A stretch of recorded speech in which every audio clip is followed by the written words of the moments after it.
Dabar Ukrainos sostinė Kyjivas anksti šį rytą patyrė mirtiną Rusijos ataką. Išvakarėse svarbaus NATO viršūnių susitikimo Turkijoje, kuriame planuoja dalyvauti JAV prezidentas Trumpas. Galingi sprogimai nušvietė nakties dangų.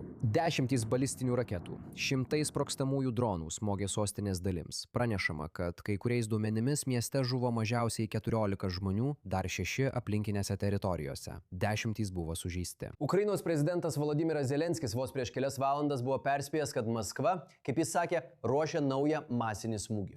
Šis smūgis įvyko praėjus vos kelioms dienoms po nuožmaus Rusijos išpuolio prieš Kyjivą, per kurį žuvo 30 žmonių. Tai įvyko ketvirtadienį. Tai buvo trečias daugiausia aukų pareikalavęs išpuolis prieš sostinę nuo karo pradžios prieš 4 metus. Studijoje prie mūsų prisijungė mūsų korespondentas Robertas Swiftas, kuris apžvelgs šią situaciją. Pažiūrėkime į šiuos išpuolius. Bent jau pastaruoju metu, Robai, atrodo, kad jie suintensyvėjo. Prezidento Trumpo bandymai diplomatiškai spręsti šią situaciją tam tikrų mastų. Jis kalbėjosi su Putinu, žinote, vyksta į NATO susitikimą. Ar tai Putino atsakas į tai, ką bando daryti Trumpas? Kaip turėtume vertinti tai, kas vyksta, atsižvelgiant į jo veiksmų laiką?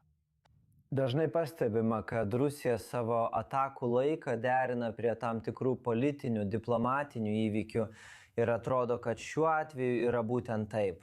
Ne tik turėjome pokalbius tarp prezidento Trumpo ir Ukrainos bei Rusijos vadovų savaitgalį, bet, kaip sakote, turime ir šią situaciją. Tai yra rezultatas. Taip, būtent. Galiu tik pasakyti, kad Trumpui tai neatrodo gerai. Taip. Taip, bet tai nėra visiškai netikėta. Prieš NATO viršūnių susitikimą, kuris rytoj vyks Ankaroje, tai nėra visiškai netikėta. Tačiau taip pat verta turėti omenyje ir šiuos svarbius laiko sutapimus, susiklošiusius per pastarąją dieną. Turime ir šiek tiek vidutinio laikotarpio kontekstą, galime pasakyti. Ir tai yra faktas, kad Rusija atrodo suintensyvino savo atakas prieš Ukrainą, iš dalies dėl to, kad Ukraina pasiekė daugiau sėkmės. Taip, jie patiria spaudimą. Tiek mūšio lauke, tiek dėl giluminių smūgių. Akivaizdu, kad abi pusės gali smarkiai smogti viena kitai iš toli. Ir atrodo, kad būtent tai čia ir vyksta. Po vakarykščių smūgių Kyjivui, manau, pagrindinis nerimą keliantis ženklas Ukrainai yra tas, kad nors jiems pavyko perimti 90% dronų paleistų šahedų, jie perėmė daug kitų tipų raketų. Buvo paleista šiek tiek daugiau nei 20 balistinių raketų, Ukraina nesugebėjo perimti nė vienos tokio tipo ginkluotės. Oho! Ir tai yra ypač svarbu. Ir tai yra didžiausios kovinės galvutės. Yra didžiausios kovinės galvutės.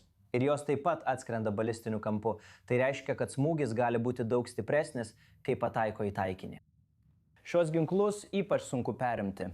Ukraina daugiausia pasikliauja užsienio finansuojamomis perėjimo raketomis, kurios atkeliauja iš JAV ir kitų šalių.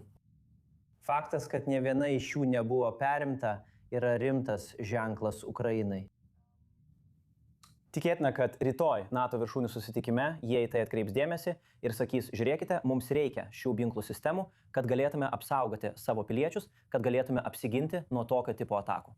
Tikėtina, kad apie tai bus kalbama artimiausiamis dienomis Ankaroje. Taip, įdomus pastarasis laikotarpis. Jūs paminėjote Ukrainos galimybės, Rusijos atsakymus. Rezultatas atrodo mažiau nei bet kada anksčiau neišvengiamas ar aiškus visoje šioje situacijoje. Žiūrėkite. Manau, galima drąsiai sakyti, kad per pastaruosius 4, 5, 6 mėnesius įvyko poslinkis. Iniciatyva nebėra Rusijos rankose. Dabar tai atviras klausimas. Sukeliant daugiau trikdžių Rusijos viduje, dujotiekiuose. Visiškai teisingai. Sankt Peterburgas nuolat atakuojamas, vėlgi jį atakavo ukrainiečiai.